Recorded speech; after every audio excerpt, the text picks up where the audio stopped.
When we think of identity theft, we often think of adults, but anyone with a Social Security number can have their credit stolen, including children. The I-Team's Dan Lamparello joins us now with continuing coverage of Consumer Protection Week. Dan, thanks for being here. Absolutely. So let's start by looking at the broader issue of identity theft across the state. How many reports were there last year? So it's continued to rise since the pandemic started, since early 2020, when numbers were in like the hundreds here in our state.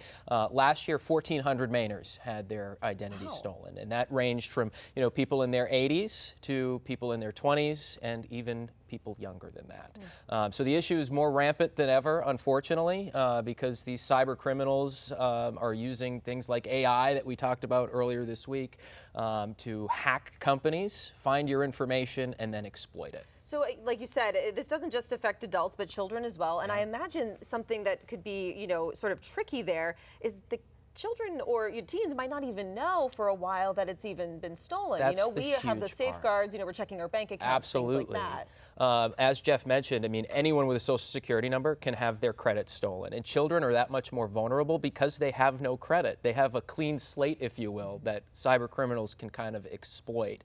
And I know you had her on earlier this week, Jane Margison with AARP Maine. This is something, you think of AARP as the organization to help people who are over 65, but they are hearing more and more reports of children who are being impacted by this. Here's what she had to say about the issue.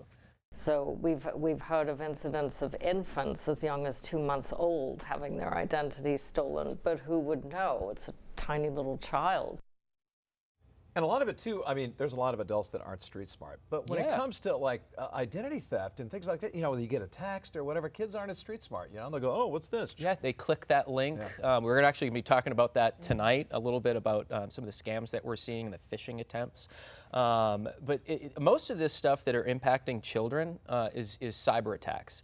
So companies who are being hacked by outside actors, your Social Security number, other personal information comes along with that. And that's why I want to show you some of the tips that we have for people that are some easy things to do, because a lot of this is out of your control, but there's some easy steps that you can take right now to make sure that that information is safeguarded.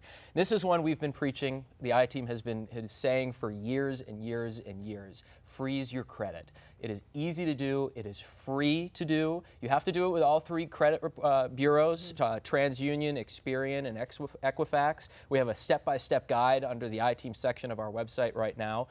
It probably will take you about a half hour to do, but that is the easiest way and the best way to safeguard your identity, because it prevents somebody from taking out a new line of credit in your name and running rampant with that. The other thing you should do is regularly check your credit report. And even with a child, you can do this, despite them not having much credit history. That's a good thing. You can go on, you'll probably see nothing on there. It's the easiest way to have the red flags kind of spotted early. And then the last thing to do is, if you end up getting one of those things in the mail that says you're a victim of one of these cyber attacks, usually they offer like 1 or 2 years of free credit monitoring. Sign up for that. It won't prevent fraud, but it will tell you about those red flags early enough that you can kind of stop it as well. All right, this is the world we live in. It is, yeah. We have to be proactive because, in a day and age when it's coming in every direction, it's hard to keep up with it. But if you do those three things, you should be pretty safeguarded from, even if your Social Security number ends up getting stolen. And you've been working for, months really to bring us this coverage for Consumer Protection Week. You continue with your pieces tonight. Tell us a little bit about what we can expect. So tonight, this is day 4 of Consumer Protection Week. It's Slam the Scam Day, actually. And this was started in 2020 by the federal government to kind of highlight imposter scams, people who are impersonating everyone from IRS agents to your local sheriff's office to even the Maine Turnpike Authority. And it makes it easier than ever because they try to target you by saying you need to act quickly. Hey, you owe the government money. Hey, we're going to put a warrant out for your arrest if you don't answer us quickly. So tonight we're going to kind of highlight some of the biggest scams that we're seeing, especially the toll one. That's the one that everyone has probably gotten to their phone recently. I get it like once a week. And sometimes it happens after you go through a toll. So we've been kind of looking into that and those types of smishing attempts and what would happen if you end up clicking on one of those links. So those are the warnings we're going to be highlighting tonight.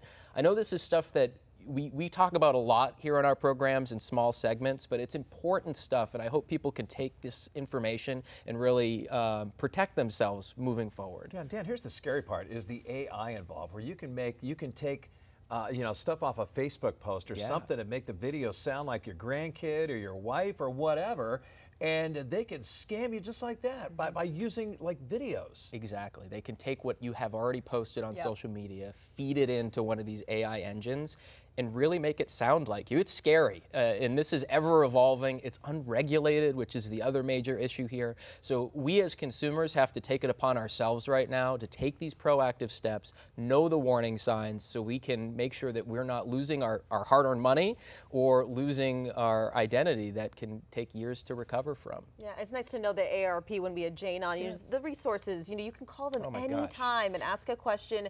Don't be, feel like silly for double checking on something that you might not. Their be Fraud Watch confident in. network is one of the most. I go on there all the time just to stay up to date on what are the latest scams, because people are reporting them on there all the time. Their phone number is easy to do, and I'm sure she talked about it earlier this week, but we talked about the number of people who have had their identities stolen. It was like 1,400 people. It's probably triple that.